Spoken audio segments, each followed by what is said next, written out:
Here we go, man. Hang with Beatdrop podcast, episode 77. My two favorite numbers. Shout out to Kev. Yeah. I see you, bro. And got the homie DJ Laggz. Hey, what's up? Good? What's up, brother? Appreciate you, dog. Yeah, man. Thank you for having me. Oh, hell yeah, dog. We 818. Yeah, man. How we Yeah, feeling, man. dog? We feeling good? Feeling good, brother. Feeling good. Yeah, man. So we were talking. We had a lot of interesting stories before we even started recording this shit. Right. But let's start from the jump, man. You know, well, first off, I want to say thank you, dog. You've been supporting the podcast since day one. You were like the first follower after my mom. So like, you know what I mean. You've been supporting, dog. So I appreciate it, man. So yeah, man. Let's start from the jump, dog. You know, where you from, your childhood, and then we just gonna glide from there, bro. Yeah. Well, so I'm from the San Fernando Valley. Grew up in North Hollywood, and I started DJing when I was about maybe like. Well, let me back up. Yeah. So I got interested in DJing back when I was about maybe 5-6 years old, and the reason why I was that young is because I remember my mom having a record player and going up to it and like stopping the record, and her getting mad, like you're gonna scratch my records, you're gonna mess up my records. Yeah. And so I remember the sound, of the record just like stopping and it was like, a distinct sound, So I remember like maybe a few months later, I heard DJ scratching on Power 106. And this was like the first time I ever really caught that, So I'm tuning in and I asked my pops, like, well, what is that? And he's like, oh, the DJ scratching. And so I was like, oh, okay, like, what? So trying to figure it out. And I was like, I know that sound. Sounds like records, So he told me like, oh, your uncle used to be a DJ. And I was like, all right, cool. So I talked to him and he started just telling me things, not showing me, just telling me. And every time he told me anything, I would just like make a mental note of it. He would tell me about like what things were. And yeah, man. So basically after that, I remember just being fascinated with music. My parents would think that I was being shy in the car because everybody's singing along, right? Everybody's in the car singing, and I'm right there just listening and just listening to every like instrument in the song and the vocals, and then the DJ scratching it in, and my parents would be like, "Oh, like why aren't you singing? Like why are you being shy?" And I'd be like, "No, shut up! Like let me hear this, And I'm like a little kid, bro. And the reason I remember this is because I can remember this. Like I have a visual memory, and I remember like being in the backseat of the car, looking up at an angle at the window. So I know I was a kid, bro. Like I couldn't even see all the way out the window. Like I'm like looking up, bro, and I remember that. So like I'm like, man. So then I remember my dad had this dual tape deck, and I remember I didn't understand mixing at all. I was just trying to do my thing and figure it out. And I remember one day I think I beat matched something by accident with because it was two tape decks. And they had a pitch control, so you can make the tape go faster, slower. Oh shit! And so I was playing two tapes, and I mixed something together by accident. I didn't know what I did, but I heard it, and I was like, oh, that's what it was. So it is the speed. Like I figured it out. Like okay, but I still had no really idea what I was doing. Damn. And then and then I remember just trying to DJ little parties and stuff like that. But I was not DJing at all. I was just playing music, But I knew what I wanted to do, Damn. Yeah, man. Damn, that's fucking tight. So, so when you were a kid and listening to music, like, was there other things that you wanted to do besides DJing? Like, were you I know we spoke a little bit like that. You didn't really have any football teams, but like, were you fascinated by any sports or like anything else besides music, or do you feel like music was kind of like that number one? I liked music and science, man. I really liked science and things like that. Yeah, and then even at one point as a kid, I wanted to be an actor, and I almost was. They really liked my look, and I had no experience, but the casting director was like, no, because it was for.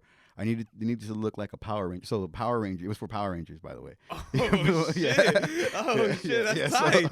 That's man. dope. So the Power Rangers had like a spin-off episode to bridge it with the next season, and so it was where the Power Rangers turned into kids. So then they needed somebody that looked like the Blue Ranger, and apparently I looked like the Blue Ranger kid version. And the casting director was like, no, like we want him. So. That was going to happen, but then there was a lot of technical difficulties with the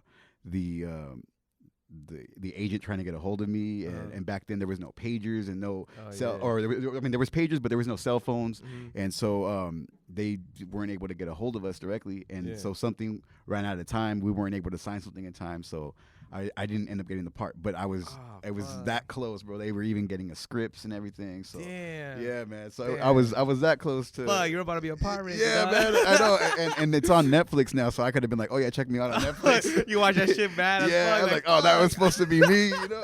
Yeah, man. Yeah, bro. Damn. Yeah, man. And I think so. When they had told us about it, it was supposed to be for 6 episodes, right? So they ended up changing it to 2 episodes, and I always think like, I wonder if it's because that kid didn't look like him enough, and they were just like, we gotta get him out of there real quick. We gotta check out. Yeah, I gotta check him out real quick because he's the only one that turned into an adult right away.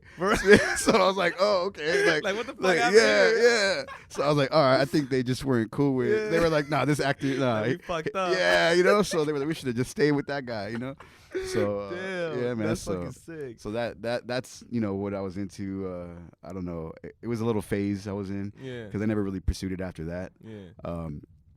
And then I just got fascinated with music, and the way it all really unfolded was because one day I went to my friend's house and her brother had a pair of turntables there. How were you at that time? Do you remember? I was 12 years old, I think. So like middle school. No, maybe I was 13. It was 9th grade. Okay, yeah, high school. Okay, yeah, cool, like cool, 12, 13. Yeah. So I remember I walked in and I was like, whoa, what? Wait, what? Like, what? Like, what's going on? You know? And she's like, oh yeah, my brother's a DJ, and I was like, oh man, like, you're my new best friend, like, you know, like I'll be here every day. Like, what are we doing? You know, like so. She's like, oh, we should throw a party, you know. I was like, oh, let's do it, you know. So I remember I just started trying to learn how to beat match and learn, because at that point I was learning more. The internet was coming out. There was no YouTube yet, but there were like different videos online, things like that. So I just did things like that. So high school, what was the first high school you went to? High school, North Hollywood High School. North Hollywood, and then it was cool in North Hollywood. Everything was solid. North Hollywood was dope. Everything was cool, and then after a while, I had to take off for a bit, take a little vacation. I went to another school, pretty far away, but it was fun. Yeah. And then so when you started, like DJing, so that was when you were in North Hollywood, when you started seeing the turntables. Yeah, that was North Hollywood High School. And then when you left, did you kind of like, it was kind of like a pause because you had to kind of bounce for a little bit? Yeah, but see, when I left, I would go online because that's where I felt like I was deprived of all my stuff, because I had had access to turntables. I was practicing, I was learning things, and then I got like deprived when I had to go over there. But that's when there was like other websites that were kind of like YouTube. People were uploading things. I would find different videos, and I would just like study other DJs, study videos I could find.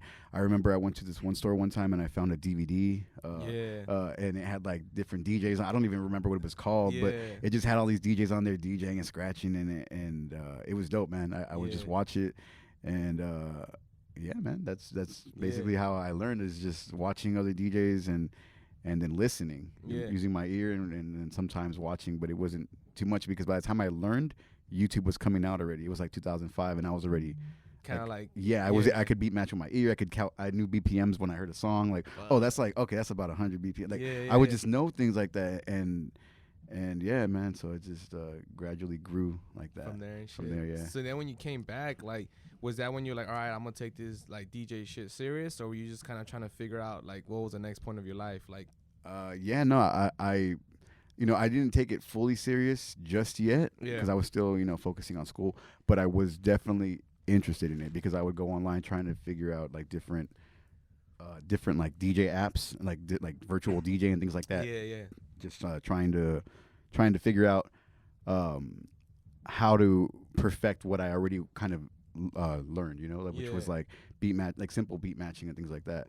And then I remember when I got a little older, I'd say just before graduating is when I started going to like different like Circuit City and Guitar Center and different places like that, and just start practicing. And then I remember I ended up getting my own pair of turntables at some point. I was like 17, I think.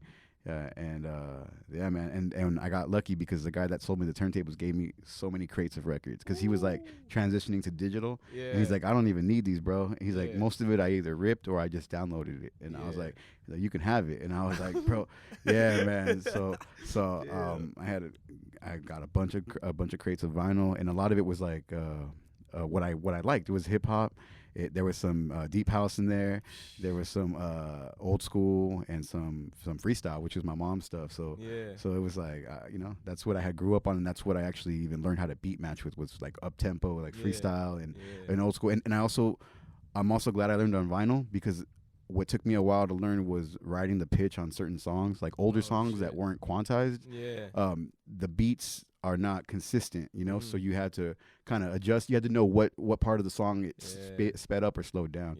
So because of that, I was able to learn a lot of the songs, like Marvin Gaye songs and Rick James songs that would have that, because the drummers are not they're not on point like a computer. It's crazy, bro. It's a trip, man. So man. Damn, that's fucking dope. So you're about to graduate high school and shit. Did you want to go to college? Did you go to college? No, I did not go to college. No. So then, when you were like, all right, I'm not gonna go to college, like what was the next step for you? Were you just trying to just get your life together, just trying to see what's up, or just the DJ shit just kept being there for you? Yeah, it became like something I knew I wanted to do, but it wasn't.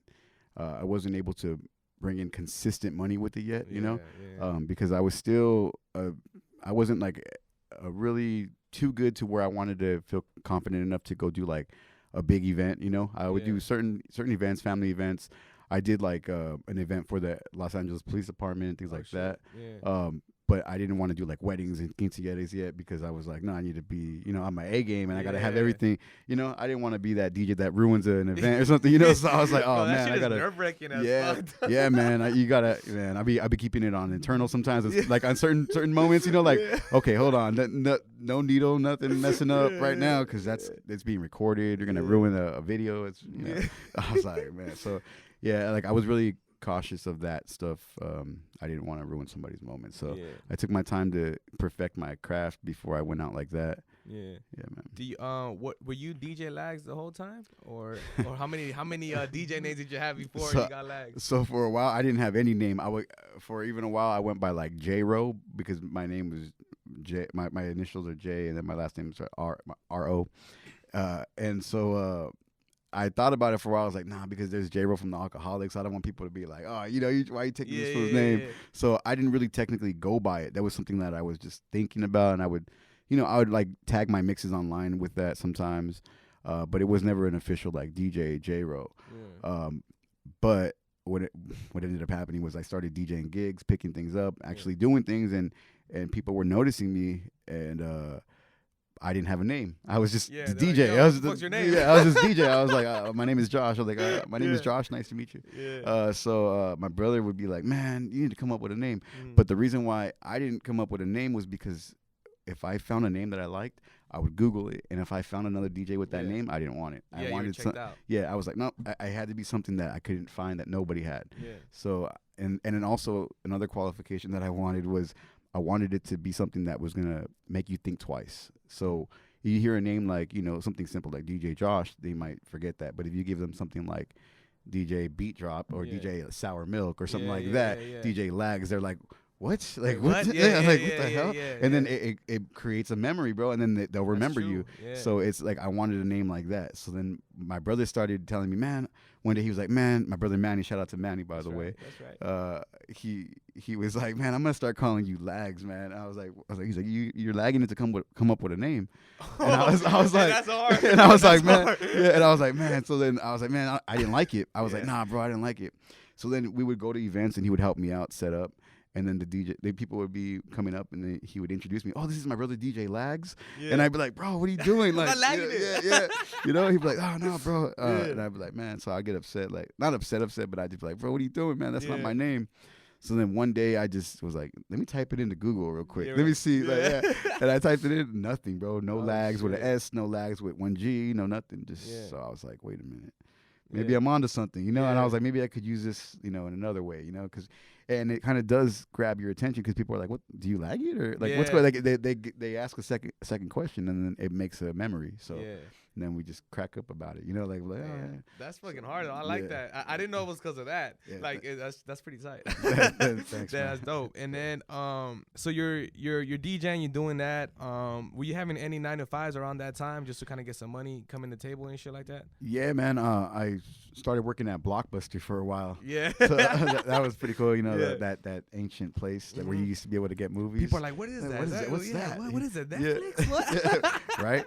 Yeah, man. So I worked there for a while. That was pretty cool. It was fun. I met a lot of celebrities there because it was right in the city of North Hollywood, and a lot of actors are always in the Valley for the studios are nearby, and so I would meet countless celebrities. The one that stood out the most was Tiny Lister, the one that played Devo. Yeah. He came in and he was running like Daddy Daycare, and I was like, what are you doing this? And he was fam, no, that's what I was like. I was like, you running this? Because he was acting all hard, you know. And he's like, Daddy Daycare. I was like, okay. He's like, and then you know, and I was like, okay. And then he told me that he had a part where he was gonna play a dad.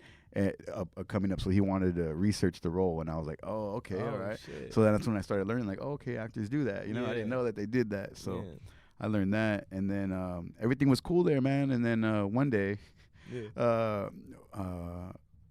was a guy that walked in with a mask, bro, and he ended up robbing us. So that was pretty wild. You know how they say you never know how you're gonna react in a situation. Yeah. So I ended up being upset because 2 people had called out on me that night, and I was the manager at the time, so I had one person with me. When the guy walks in, it looked like there was nobody there besides the girl that was working, because I was kind of hidden behind boxes. So the guy probably scoped it out from outside and was like, oh, she's by herself.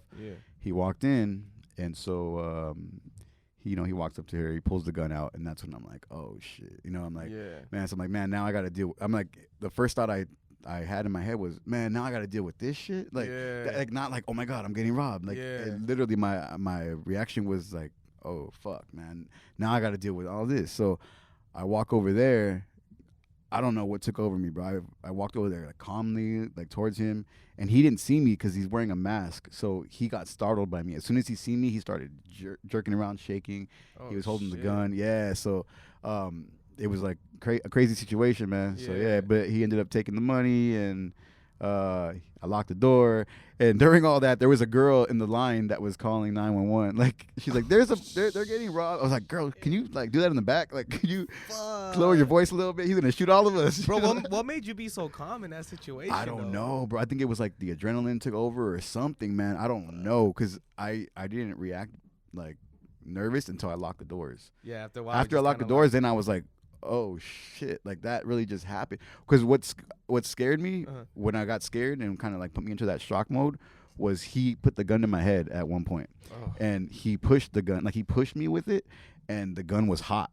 It burned me. So like I was like, whoa, like I pulled away from it. So I was like, oh man, this guy's trigger happy. Like he probably just shot somebody, or he did shoot something, you know?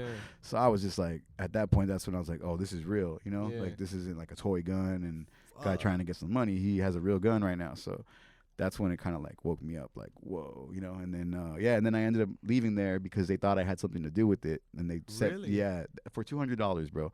But that was they were trying to say, but that was like a whole nother like thing. But they ended up getting what came to them because I ended up getting a lawyer and stuff, and ended up getting some money. And so bro, I got paid out pretty fat. So that's how I got a lot of DJ equipment. And so, bro.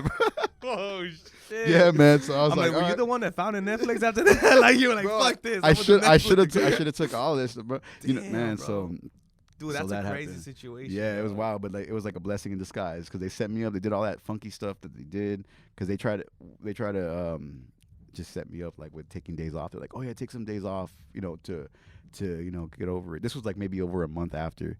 Like take a few days off and just like chill and be like relax. So those days went by and I was like, all right, I'm ready to come back. And they were like, oh, the district manager it wants to terminate you for job abandonment. And I was like, wait, what? You guys told me to take these days off, So then I had to go get lawyers and talk to different people, and then we went to court, and then the court was just like the court had to make so many comments off the record. Like the judge was like, I'm making a comment off the record. Like he was saying that it was the most craziest situation he had ever seen, that the way they put me in that limbo, because they were like, oh, you can't come to work, but you it was just a mess, bro. Dude, It was a real mess. But yeah, so like I said, I got the money and I got the equipment. So I was like, I went on my first plane trip. I went to Vegas, like, because I was like, man, my mom was always afraid to fly, so I was never flying anywhere. So I was like, you know what? I'm gonna go fly. I'm gonna go do all these things. I'm gonna buy equipment. I bought some turntables. I got a Pioneer EFX 500. Oh, shit, my you know that was balling out. that was Guitar Center. Yeah, like, man. Good. You know, I was like, man, I had to get that effects box. You know, so. Bro, yeah, it was fun, man. It was fun. It worked itself out. And then when that money ran out, I went to Starbucks. You went to Starbucks? Went to Starbucks, bro. Was it Starbucks? Yeah. How long were you at Starbucks for? Starbucks for 5 years, bro. Damn, 5 years? Yeah, man, 5 years. So that was fun. It was fun. I actually liked it. I learned a lot of things. That it got me to be more like how can I put it? Like it gave me a lot of like customer skill, or not customer skills, but like people skills. You know, like it got me able to talk to people like a lot better. You know, like because interacting with so many people of so many backgrounds all day long, and people in different moods. Like it became like my job to make their day better. You know, because sometimes they'd be going through some crazy stuff. You don't know what they're going through, but you can see them upset or different things. But I took it upon myself to be like, all right, if they look like they're mad or upset, like there's so many things that happen to drinks all the time, like things will spill, things will fall. We have a button in the system, like when there's a situation that goes wrong, it's a waste product, so we can hit that button and I would like give them a free drink. I'm like, oh, don't even worry about it, you know, look like you're having a bad day, like don't even trip. And then they'd be like, oh, and then all of a sudden like they'd come around and, you know, they'd want to be our friends. And then even like bad customers too, like we'd call them, we would call them like, you know, like the difficult customers, because they'd always come in slamming their card down, expecting you to know what they wanted, like really like feeling like entitled to stuff. Like that's really a thing, huh? Yeah, they would act like that. But see, well, and it's just that they have their own issues going on, whatever's going on in their mind. But what I would do is I would just kill them with kindness all the time, like just excessively nice, you know, just like, oh, all right, cool. You know, they'd be acting all rude and stuff, but I'd be like, all right, don't even trip. Or like I would see them in the parking lot and I'd be like, hey, get her drink started real quick. So she walks in and I have her drink right there, you know, and then just things like that. Like I'm like giving into it, but like it would bring them around, and now all of a sudden they wouldn't be like that, and I would think, oh, it's just like that at this store, but like people would tell me, because we would talk to other stores, you know, picking up product and stuff, and you know they would like, hey, that one lady, she's been being nice lately, what's going on? And I'd be like, oh man, we've been you know, just being really cool with her, you know, so she probably had some type of bad experience in the past, whatever it was. But yeah, that was just basically just what it got me like to be more of a friendlier person, and look at people like in a different way. Like you never know what somebody's going through, so you and kind of like what we were talking about earlier too, like you never know who anybody is, so just like always be nice to people, you know, and always try to like, you know, if somebody's going through something, just try to like uplift their day, you know. I don't know, that's something that Starbucks kind of like instilled in me. It's weird. That's hard though, bro. It's weird though, bro. It's weird. It's weird, but it's like, yeah, you know. And then even like the value of things too, like when drinks are made wrong, they remake it for you, because it's like you're paying $5 for that cup, so you might as well be made right. So like I would take that serious. I would tell my people like, yo, like they're paying top dollar for these drinks, you know, make it right, you know. Damn, so, hey dog, shout out to you and working at Starbucks, bro, because I be thinking that shit. I be like, you know, that shit must get tough, man, because sometimes some drinks are like, it's a lot of shit that people want in a certain drink, you know what I'm saying? So I be thinking like that shit must be a little difficult, just so much, especially in the morning, so much going on and trying to like make the perfect drink, and like sometimes if a customer is mad, like I can only imagine like how that works, you know? Bro, people get coffee is you know, coffee is the second largest commodity in the world besides oil. So like coffee is like a crazy drug for people, you know? Really? Yeah, man, it's crazy. It's like the most imported thing in the world, or second most imported thing in the world. And I didn't know that. Yeah, and I know that people get crazy over it, because this lady, this has happened twice. The first time.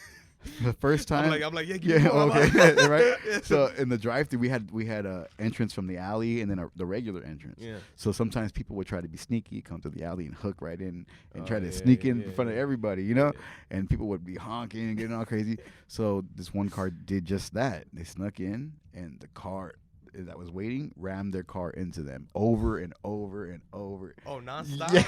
Yeah, we were watching it on the camera like, oh. Because we just like, yeah, bro. And we were calling 911 like, yo, this lady's freaking out, you know, like what's going on? Shit. Yeah, and then one of the baristas ran out there and she's like, hey, like, and I had to go tell her like, hey, we can't get involved in that, you know, like That's You're some like, other. watch. Yeah, right. Yeah, You know, yeah. like, man, get back to work. You know, Wow. but so that was one instance. Another one was the same thing. Somebody cut somebody off in that same way. Yeah.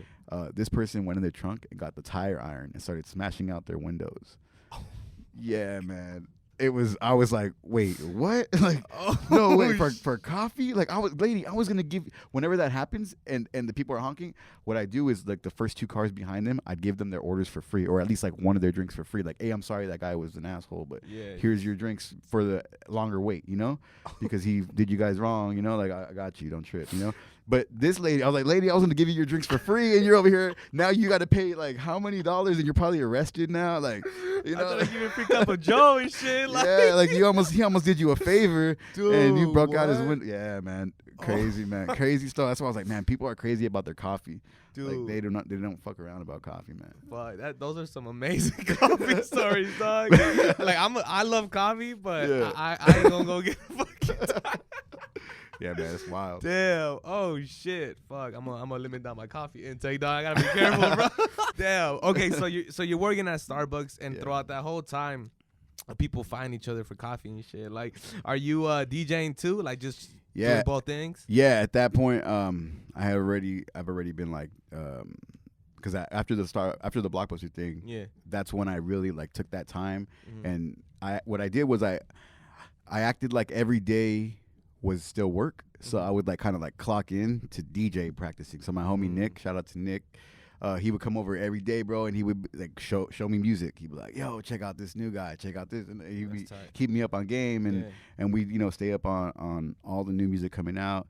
And I'd just be there practicing for hours and hours. And I remember when I had that, I didn't even have speakers yet. So I was practicing, and I had my thing connected to the TV. We had a TV, like this big old huge TV, like a Sony TV, and they had these bomb speakers, you know. So I would connect it into, like, the, you know, the auxiliary inputs, or like the RCA. There you go, the RCA inputs, and yeah, man, I would go put it on the TV channel, whatever channel it was, and then rock out like that with the TV bumping, bro. And awesome. yeah, man, it was dope. And I would just do my thing, and that's where I would practice, and I learned how to scratch and things like that, and, you know, just, like, practicing every day, being consistent. So during that break, and then when I was at Starbucks, then that's when I was already doing gigs, and I would do the company events. Like, we had partner appreciation days, because they called us partners. And the reason why Starbucks, shout out to Starbucks, because they don't call us employees, they call them partners, because when they hire you, they give you a share in the company,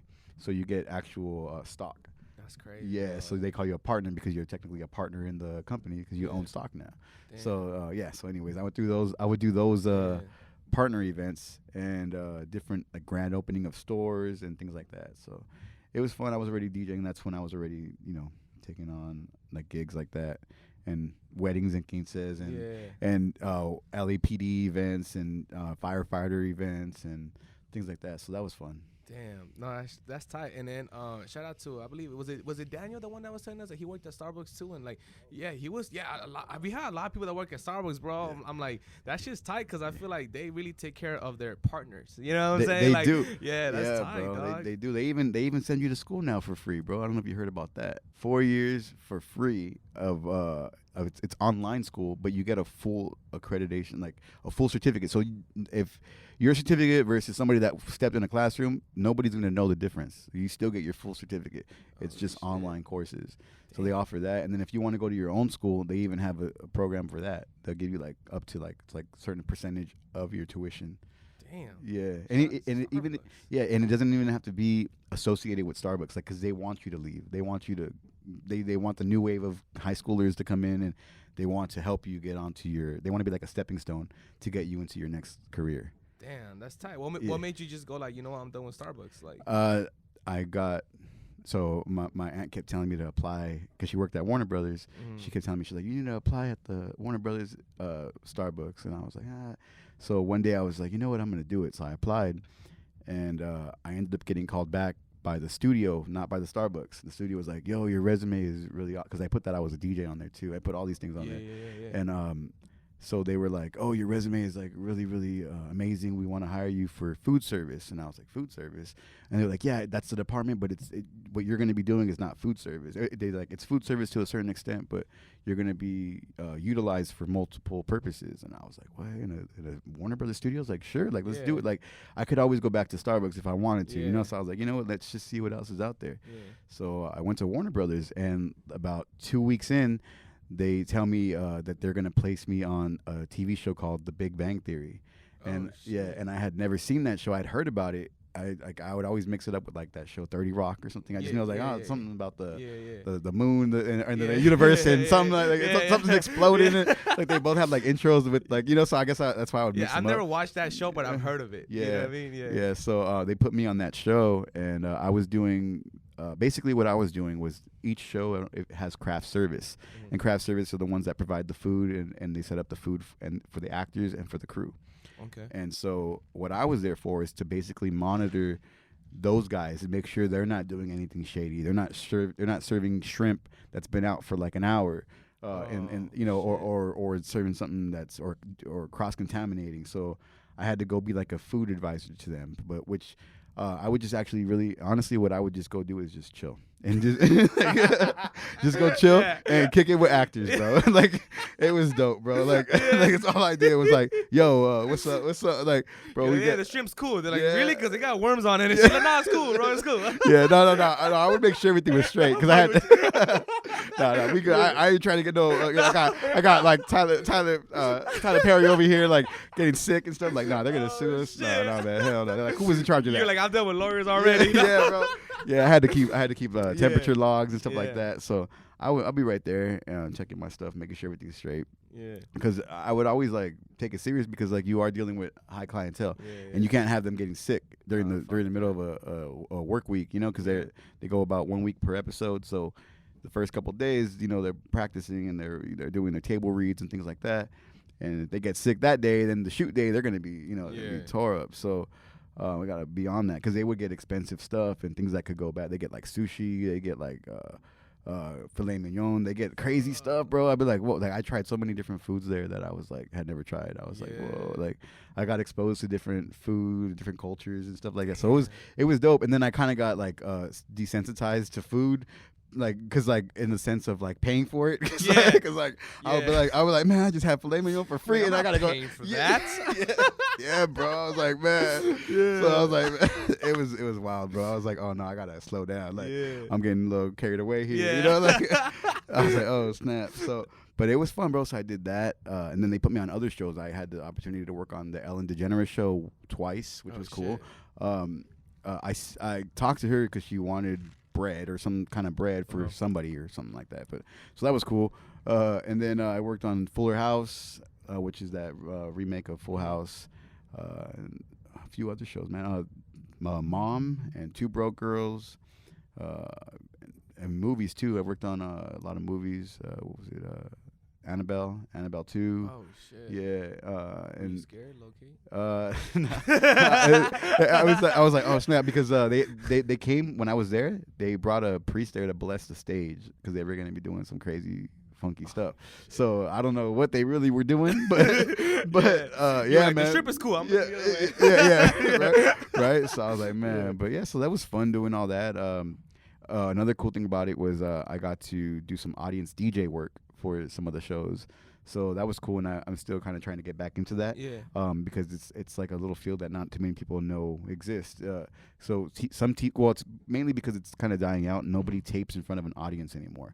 So for shows that tape in front of an audience, you're there for like, you could be anywhere from like 3 to 5 hours for a 30-minute taping, because usually it's a little bit shorter, but depending on how the show is running, like are they good at what they do, or do they have a lot of hiccups along the way and have to reset all these things, So because of that, they'll put a DJ there with an MC to kind of keep the people entertained, so that during the scenes they're hyping you up, they're dancing, making you do little dance contests, little things like that. So it was like interacting with the crowd, and man, it was pretty fun. I got a lot of experience with working with like actors and things like that, so now going, like now I've been doing other things where I'm able to go. We'll talk about that later, but I've been able to go backstage on certain things. So it's cool because now I'm not back there like, oh my God, it's like I feel like it's like it's like okay, you know, because even when I first started at Warner Brothers, growing up in the Valley, you see actors here and there and stuff like that.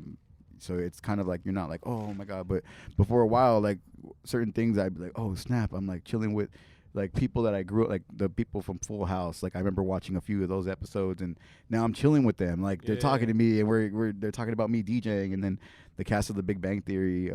Some of the actors I knew from other things, you know, and so I'd be like, yo, like it's crazy, you know. They'd be talking to me, and they're just like, oh hey man, hey, and they're asking me for my number and things like that. So I'm just like, what, like where? And then people would be texting me, and I'd be like, wait, what? Like what?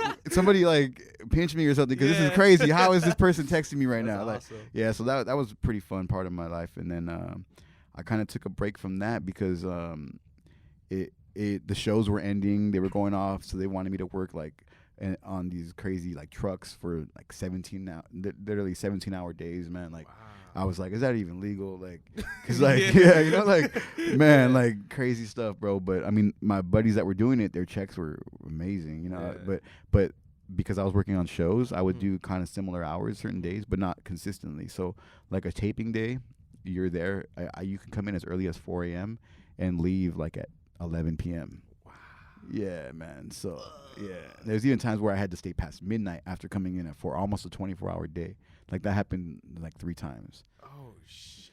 Yeah, and that's because like for the food service, they only have one crew. But for like the other crews, like cameras, lighting, all that stuff, they have A crew and a B crew. So there's people that come in, they alternate. So they get to go home and stuff, but we're still there, and we're there till the end, from the beginning to the end. And it's wild, bro, because there's been times where I would have to go home like at midnight, and the call time for the next day is 5:30. And there's supposed to be 8 hours in between, but like nobody really cared about that. Yeah, you would just go home, nap it and shit. And come back. Bro, I would look at my car like man, okay, I gotta drive all the way over here to I drive from Burbank to, I was in Panorama City at the time. Yeah.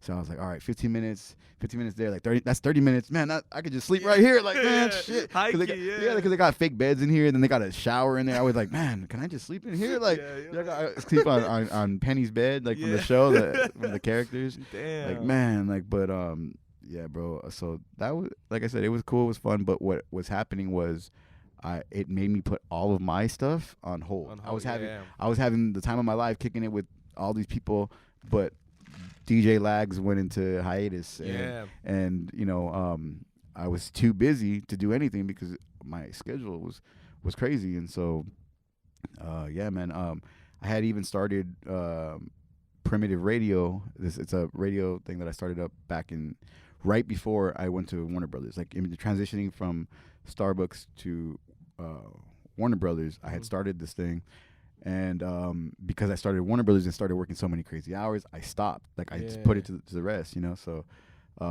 that was started back then, and then I just started that back up again. But yeah, bro, that's how long were you at Warner Brothers?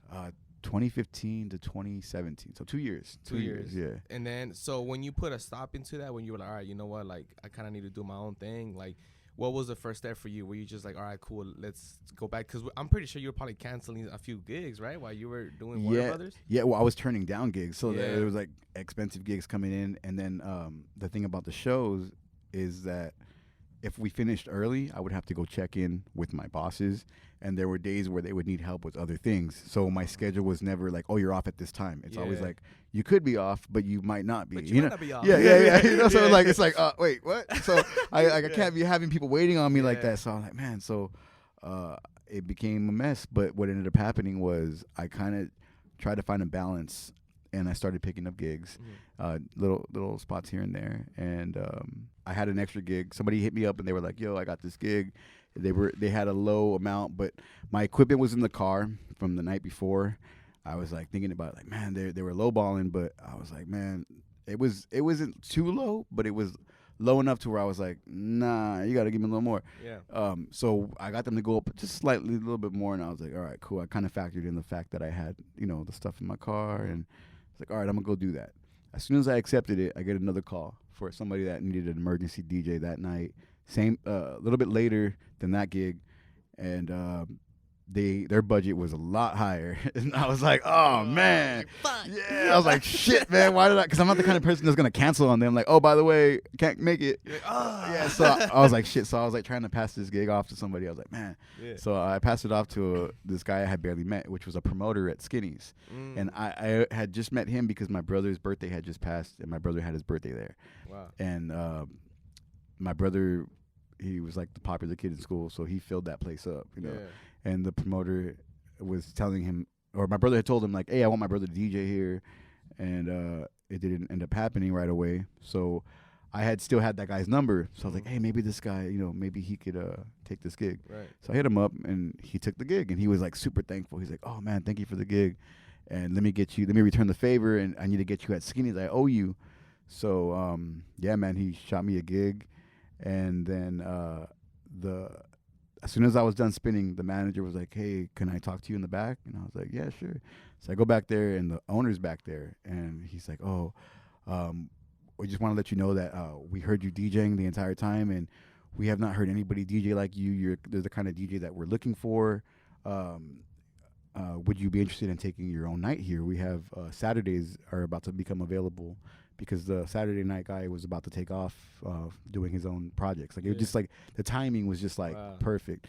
So they were like, yeah, we can start you as soon as next Saturday. And I was like, whoa, okay. So like, it was like a lot of information at once, you know? So I was like, oh, snap. So they offered me that, and I took it. I was like, sure, you know, let's do it. And at the time, Skinny's, they weren't performing well. Like, their numbers were really, really low.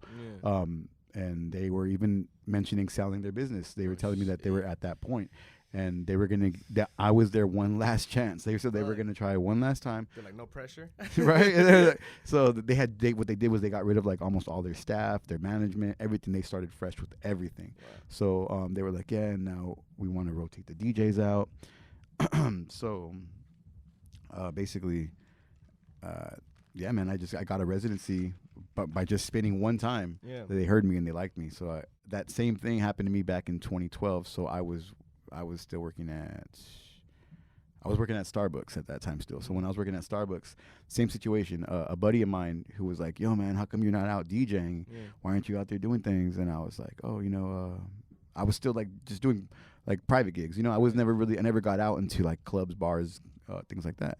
And so he's like, nah, man, you're really good. You need to get out there. And he kept being persistent. And like, and I was like, all right, you know, I need friends like this, you know? So I was like, all right, I'll do it. So I go in and same situation, bro, almost the exact same scenario. I get off the tables. The manager, the manager actually, he calls me to the back and he's like, hey, man, how would you like to be our opening DJ for Saturdays?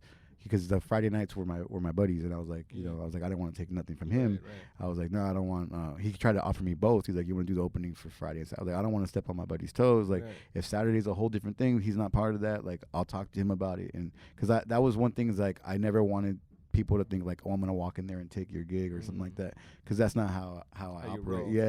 You know. So I was like, before I could accept that one, I was like, let me talk to my buddy.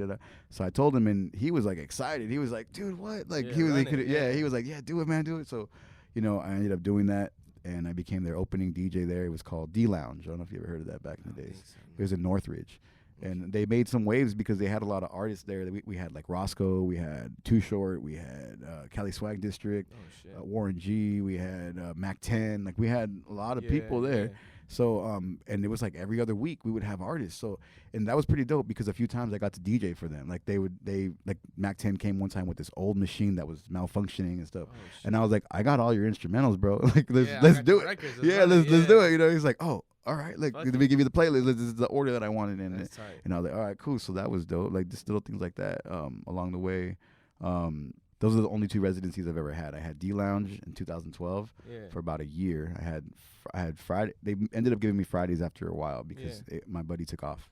So I ended up doing their openings for the weekends and Mondays. I had Mondays. Oh shit. Yeah. So it was a fun time, man. That lasted for about a year, and then after that. Yeah, well, back to Yeah, what I was back to saying. Skinnies, Back to Skinnies, yeah. back to Skinnies. Yeah, so back to Skinnies. So that's what's been going on with Skinnies. So I don't know. I don't want to keep going. I don't know if you have any more questions and stuff. I'm going and going. No, that's good, bro. That's tight, man. And then so you started doing Skinnies Saturdays, and then it started picking up like little by little. Like people just started more people started getting in there and shit like that. Yeah, bro. Cause so this is what I did. So I walked in there and I had already kind of heard what they were playing because I went for my brother's birthday, and honestly, like they had beginner DJ. What the promoter there was doing was he was doing a DJ school, and they would perform on the nights. That's like they would practice at night. So you got DJs practicing and learning while people are trying to dance. So it wasn't really like the best and the smoothest of transitions and things like that. So that turned a lot of people off because it was in a vibe. It would go from this vibe to that vibe to this vibe. So I was able to like kind of start fresh because people didn't know what to expect at all. Right. You know, so I was like, all right, let's see what we can do here, you know? Right. So I ended up aiming towards an older crowd. So I wanted to do nothing but like old school, like 90s, 2000s, and still put the top 40 and the radio hits at the right time, like at 12:30, right. 1 in the morning, like later in the night, playing, you know, the bangers then. But for the most part, you know, old school. And the reason I did that is because I felt that the younger crowd didn't really have much money to spend. They're there to go turn up for their Instagram, their Snapchat stories. They're there for the look. You know, they'll maybe drink a few, but they're probably pre-gaming in their car, you know, because they got mom and dad's money and maybe their part-time job. But I'm looking for the people that got careers, the people that have, you know, money that are going to actually spend at the bar, get bottle service, things like that. So I figured, okay, I'm going to aim at an older crowd. So I started playing like, you know, like I said, like old school music, but I kept it like an eclectic vibe. You know, I didn't just stick to like only hip hop and only this. So every time people come in, they're always like, dude, this is like one of the realest like open format sets that I've seen because you really go all the way around, and it's like I just go off of the vibes in the moment, you know. So if I see people that are like, oh, let me try it. If they vibe out to this song, okay, you're gonna vibe out to this song. So I just would have fun with it. And then I brought Cynthia, my MC. I brought her on, and the reason I did that was because I'm always busy, you know, DJing, and I've never been too much of a big fan of the mic. You know, I'll do it if I have to, and you know, make the necessary announcements here and there. But I'd rather have somebody else that can focus on that while I'm doing what I need to do. You know, so I brought her on, and she's had experience with the radio in the past, doing things like that. So her voice is dope, and what she's done for Skinnies and what I feel like has helped contribute to the success is she creates an individualized experience. So she'll go out to each section and she'll walk up to strangers and she'll be like, hey, what's your name? Are you guys celebrating anything? We want to shout you out. So, you know, you go to other places and they'll be like, where are my Virgos at? Where are my Aries at? You know, happy birthday to you. But she'll go and she'll find out the names and she'll keep shouting them out throughout the night. And she'll find out somebody that's celebrating something random, like a graduation or something, and she'll go shout them out throughout the night. So it becomes like a personalized experience there, and people start booking it because of that. They would tell us like, hey, we love that you guys are always shouting us out, or, you know, we don't do it excessively. We're not on the mic, and she never talk, like, it's really clean. That's the thing. Other thing I like about it is like she's really good at what she does. So she'll like she won't talk over scratching. She won't talk over the lyrics. She'll wait till the transitions. You know, and we have like kind of like radio, bro. I'll give her like, yo, quick little talk break, like you know, and I'll create a quick little loop so it comes in and out, like it's smooth. You know, like just like radio. You know, come right out of the talk break, right into the track. You know, so and it just sounds dope. And like I said, it's just a vibe. And whenever I'm in there DJing, I treat it like if I'm DJing on the radio. So you won't hear me doing some crazy scratches that I don't know I'm not gonna land. And I'm like, so that's why I'm really careful too with who I pick to ever come in, because I try to keep that sound like crispy. You know, I don't want somebody in there practicing some scratch they learned this morning and then they're gonna try to land it tonight, and it's like, nah, bro, do that, you know, master it and then come here and tear it up, go for it, you know, but make sure you know what you're doing, you know. So because like I said, I like to keep it crispy and nice and clean, you know. So and I get a lot of feedback from other DJs about it. Like, you know, I don't go to other bars. I've been doing it recently because I want to go show support to other DJs, and it's been hard because of gigs and stuff. So now I've been putting like Tuesdays, Wednesdays, Thursdays towards like trying to just make my way out there and support different DJs that I see hustling hard and DJs that I don't even really know. Like I've been following them on Instagram or Facebook for years, never have met them, but I see their hustle. I see them working hard. So like now that I have the opportunity to go out and just say what's up and go catch their sets, like, you know, I'm just taking advantage of that. Yeah. Just trying to support. That's dope, man. That shit sounds fun, dog. Yeah. And then you were able to. So then after like a few times you were doing Saturdays, is that when they kind of told you like, yo, start doing Fridays and Sundays? Yeah. Well, what happened was I think I got Sundays first, honestly, because they wanted to do like a Latin night, and I wanted to do it on a Thursday, but all that was available was a Sunday, so we started up Sunday, and it started going. It went pretty well in the beginning. It was like, you know, up and down for a while. But after about maybe like 7-8 months, we started to get a consistent following. We started getting regulars on Sundays. And then I started putting the word out further, and it grew more. So after, I'd say now we're about a year in. Yeah, exactly a year in. They offered me Fridays.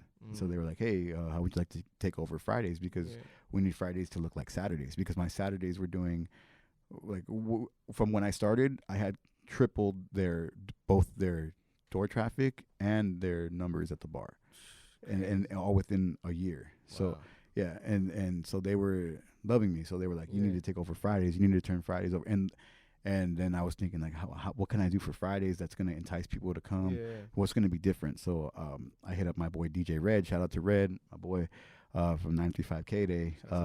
Yeah, I brought him on. I was like, yo, man, come through, like, jump on this night with me. You know, it's gonna be a dope look because you're from the station. It's just gonna be something different that people are gonna be like, oh wait, somebody from the station's there. You know, check it out. Yeah, so I brought him on, and it worked out. Our first event, like, we did way more than any of the other Friday nights. The owners were like, what the hell? Like, how did this change in 1 week? Like, Saturday, what's going on? Yeah, they couldn't believe, like, in 1 week it had, like, the growth in 1 week, and they were like, whoa, what the hell? So I was like, oh, it's because I brought a radio DJ on, you know. And so that helped with Fridays. And then after a while, Red had to take a break because he, you know, father needs. He had a kid, so Fridays have still been going, you know. So it's been dope, man. So they gave me Fridays, and even at one point I had Thursdays. So at one point I had Thursday, Friday, Saturday, and Sunday, and that was pretty wild, man. Like I was like, at some point I was like, okay, I feel like I live here, you know, like man, like bro, like what's going on, you know? So after a while, I ended up giving up Thursdays.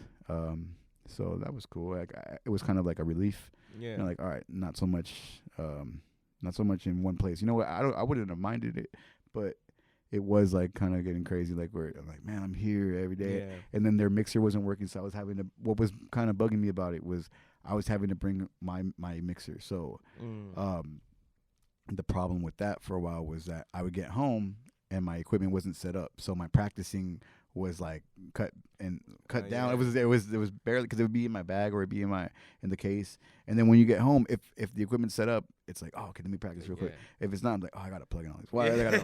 Oh man, I'll do it tomorrow. Yeah. You know, like it's so much easier to be like, oh, I'll do it tomorrow. I'll do it later. You know. And I'm like, man, I started getting tired of that because I kind of stopped practicing as much as I used to. I used to be like always on wordplay things and always listening to music and trying to listen for those things. Like, oh wait, I think that's in this song. So I stopped doing that. I stopped getting creative, and I was like, man, Skinny is getting me comfortable, you know. So I'm glad that I realized it on my own, you know. I was just like, and like, I need to start practicing again. So now I made them. I was like, I don't care. I'm not bringing my shit no more. So you guys need to figure it out, because if not, I was like, if not, then I don't know how we're playing music on Saturday. Yeah. You know, like I don't know. Figure it out. You know, go to Guitar Center and rent something because I don't have one. Yeah. You know, like sorry. And so that was the only way I was able to make it happen. So I stopped bringing my stuff, and I set it up. So I've been practicing more. So you know, just whenever I have time, you know, and I'm working on other things like that. So. And then a few other people, like my boy DJ Punch. Shout out to Punch. He's been like motivating me, trying to get me like focused on things. So it's been, it's been doing things like that. But yeah, but Skinny's though, man. Skinny's has been very, very dope. Been blessed to have been there. I've been there now 2 years and like 4 months. That's awesome, man. So yeah, it's pretty dope. That's dope. And then you talking about Skinny's, and it's in North Hollywood, right? Yeah, North Hollywood. So I posted a graphic. If anybody wanted to ask you something, I don't know if you kind of looked at it when I posted, but there's actually a question that shout out to Relo, man. I like this question because he was like, he told me to ask you. He said, "What do you think is gonna take for the Valley to be a go-to place to party, or do you feel like it's already there?" That's a good question. Yeah, I saw that. I was like, shout out to Relo, man. Yeah, shout out to Relo. That's my boy. He does Sundays with me now. I brought him on as a resident for Sundays. So that's right. Yeah, man. So honestly, I feel like I've already been starting to do that because a lot of people that come here will be from Pasadena, Hollywood, and we do get a lot from the Valley, but we do get a lot from outside, and they're like, oh, you were coming over here. So I feel like, honestly, I feel like if I had a bigger venue somewhere, I could probably make something bigger going on, you know, or you know, but I feel like the Valley is starting to become a destination with not only just me, but there's other things out here now, like North Hollywood now. There's so much going on by the Metro Station, the NoHo Arts District, and then even like little spots in was it Northridge or something or Van Nuys, like there's little spots popping up, you know. So it's like there's things out here, there's things along Studio City, like along Ventura, that people come out here for. So I feel like the Valley is, you know, it's getting up there. You know, people are coming out here, and I'm hoping that I'm contributing to that. You know, because like I said, man, I've been putting up billboards for my spot out there for the Valley, and they're not in the Valley. So people are like, why? What's so special about this place? Why they got billboards? Like, what's going on there? So I've had people that have been like, yeah, we saw the billboards on the freeway. And I'm like, oh, that's dope. But people coming from far, like, because at one point when on my Thursdays, I was doing like a old school, like a freestyle and 70s, 80s, like funk music and stuff like that, funk freestyle, old school. And it was I was putting up billboards in like West Covina and random places, because I feel like when you're in LA, you're driving everywhere. So you live in the Valley, you're still going to be driving somewhere out there, you know. So I have them up, and people would come from far away. They'd be like, yo, we drove from here. And they would tell their friends, like, yo, so, you know, I feel like if you market it, the Valley, the right way, and you present it the right way, people will come, you know. So I feel like it's doing something. What made you get the idea of just doing billboards? Like, where did that idea spark from? So I started working with this company, basically selling billboard spaces, so I just that's basically it, man. I just started working with them, and and I had access to be able to put up billboards. So like what we can do is they kind of gave me like this little loophole. So when I'm doing like showing a client certain things, I can put up an ad for them for a certain amount of time. It's not really free, but it's like it's kind of like a demo kind of thing. Yeah. And so I've been able to do that for certain different things and make little accounts and put up stuff like for temporary stuff. But I also have like full on ads going and things like that going. So it's dope. I got a lot of stuff going on with that too. That's dope, man. That's fucking tight. Shout out to Nessa. Nessa said a simple question, bro. She said, Chick-fil-A or Cane's, bro? Man, you know she had to come through with the chicken question. Shout out to the chicken queen. Yeah, Nessa. Chicken queen. Man, I'm gonna have to go Raising Cane's all day, bro. Same here, dog. Same here, bro. And then she also said, what's your favorite TV show, bro? My favorite TV show. Man. You get a little tough. I don't even know. Yeah, let me think. Yeah. Favorite TV show. You know, I think now I think it would be The Big Bang Theory. After working on it, you just felt like a different type of because action. I got like working on it and being a part of it, and just different things about it. You know, learning about it, watching it, and talking to the characters or the actors that played the characters. I mean, and it was like a whole different connection. So I'd say The Big Bang Theory. Yeah. And then when you actually watch the story, it's actually a pretty cool show, and it has a lot of cool stuff in there, like that, you know, people could relate to, you know? Yeah. So, I'd say The Big Bang Theory. Yeah. All right, cool. Yeah. I thought you were going to say Friends or something like that. Nah. So we went, she might have asked that because we went to go see Friends. We went to go check out Friends at they had a 25th anniversary showing. How was that? It was cool? It was pretty dope. Yeah. It was dope. Went to go check that out because I watched a few episodes of it here and there, you know, reruns and stuff like that. Yeah. I didn't really watch it too much when it was on air, but I worked in the studio where they shot it, and I worked with a lot of the props for it, and that's why I was kind of like more fascinated, like, I want to go check this out because it has like, I remember seeing like this and that and this, and I wonder like, you know, because it was gonna have like extra footage and stuff like that, so. Yeah. I was just curious, like, let's go check this out, you know? That's right. Man. So what else you got going on, Laggz? You know what I'm saying? Sounds like you fucking doing everything. You doing apps and fucking club, everything, dog. Man, like, so, what you got going on, bro? Man, I also got right now on Mondays I was doing it pretty consistently, but I've been kind of in and out a little bit on the Tony Montana show, which is a pretty dope show he has. It's a live show. through that, I've met a lot of artists, and I've been able to. We've been able to interview them. I've been able to just find out a lot of stories of hip hop, and just things like that. I didn't know, and what else? I've also been doing The Wire Entertainment. So, The Wire Entertainment is shout out to Battle Rabbit and Mario from The Wire. The Wire Entertainment is a concert, it's an event. How can I put it? It's like an event company, I guess you could say. They throw different events, different concerts and stuff. So they approached me about being their DJ, and because they liked the way that I was mixing funk and things like that. So they brought me on, and now I've been DJing for their shows. So it's been pretty fun. I got to DJ on stage twice for 2 big shows. Yeah. So that was pretty fun. That's another thing I'm doing. Yeah. And the only thing, that's a lot, bro. You doing good shit, man. Yeah, thank you, man. Yeah. Thank you. I'm just trying to stay busy, and I feel like I'm forgetting some stuff, but yeah, man, I've been staying busy. You also did a guest set on K-Day. Oh yeah, man. Yeah, I've seen that, man. I was happy to see that, man. Yeah, man, that was pretty dope. Shout out to Nathan Tuitt. Shout out to PJ Butter, and everybody behind the scenes, probably E-Man and other people I don't know, that made that possible. How was that for you? Was it fun to do that for you? It was honestly, it was nerve-wracking, bro. It was because I've DJed on the radio before multiple times. I've even DJed live on the radio. Yeah. But something about DJing on K-Day, like knowing that E-Man's listening, like I don't know, bro.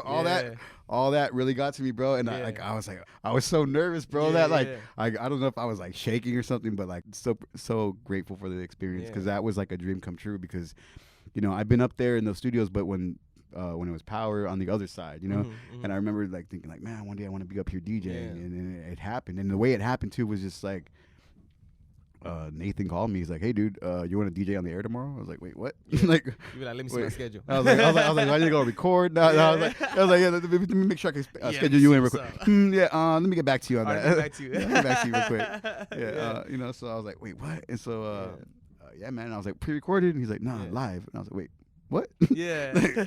Are you for real? So I was like, awesome, yeah. So it was fun, man. It's definitely an experience. Yeah. And man, like I said, it was like a dream come true, DJing on the radio. Yeah. And doing that, man. So yeah, man. That's what's up, man. I feel you, dog. And then before we get out of here, dog, if a question just I always like to ask, if you were not DJing, like if right now all the turntables disappeared, bro, like there's no DJing, what do you think you'll be doing if you weren't a DJ? Man. Oh man, that's a tough one. I really enjoyed working at Starbucks, and that was really fun.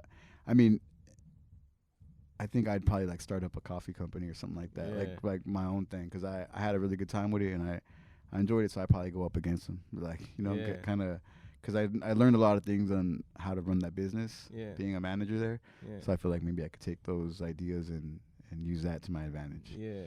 What would you call your coffee company, bro? Oh man. Let me see. Oh man! Right now, quick, something. Oh man! You're like Laggz Coffee. No, right. So keep it simple. Keep it simple. Oh man! I was trying to think of something clever, but put you on the spot. Yeah, man. I'm like, wait a minute, hold on. I gotta roll a couple blunts real quick. Yeah. And I get creative real quick. I'm like, hold on. Let's edit this down. I'll be back in 5 minutes and I'll have all the answers. Oh hell yeah, man. Laggz, man. I appreciate you stopping by, dog. Man, your story is cool, you know what I'm saying? Just hearing it, and then thank you, man. And another thing, man, and fucking we gotta figure out the whole Billboard situation for the Thanksgiving thing we were talking about, bro. Oh yeah, definitely, bro. I'm definitely down. Definitely down to help you out with that. That shit was tight, because I posted on the gram about the event I want to do, and Laggz was like, yo, I got you. Yeah, so man. That shit was cool, bro. I appreciate you for that. Definitely, bro. Whenever it's like for a good cause or anything like that, I'm definitely down. Like if the way I look at it is I'm in the same way I look at Skinnies. Like I'm been blessed with these opportunities, and why not? Why am I gonna hold it to myself? Why not share it with others? Because what am I, like, that time that I'm not using can go to you, and it's gonna actually benefit something, because somebody's gonna see that, and there's a lot of people out there that want to contribute, but they don't know where to look. And they'll see something and they'll be like, oh look, that's and then also it gives you that credibility. Like they're gonna look at you like, oh, you had billboards, there must be some money behind that, so that they're not doing some scam stuff, like they're legitimately doing stuff because they looks legit, so that's another reason I'm just want to help out, man. No, I appreciate that. We'll figure it out, man. Yeah, but man. honestly, man, Laggz, appreciate you. Yeah, man. Thank you. Appreciate you. Canes is the best place to be at, bro. Yeah, man. Canes, man. That's where it's at, brother. You Chick-fil-A?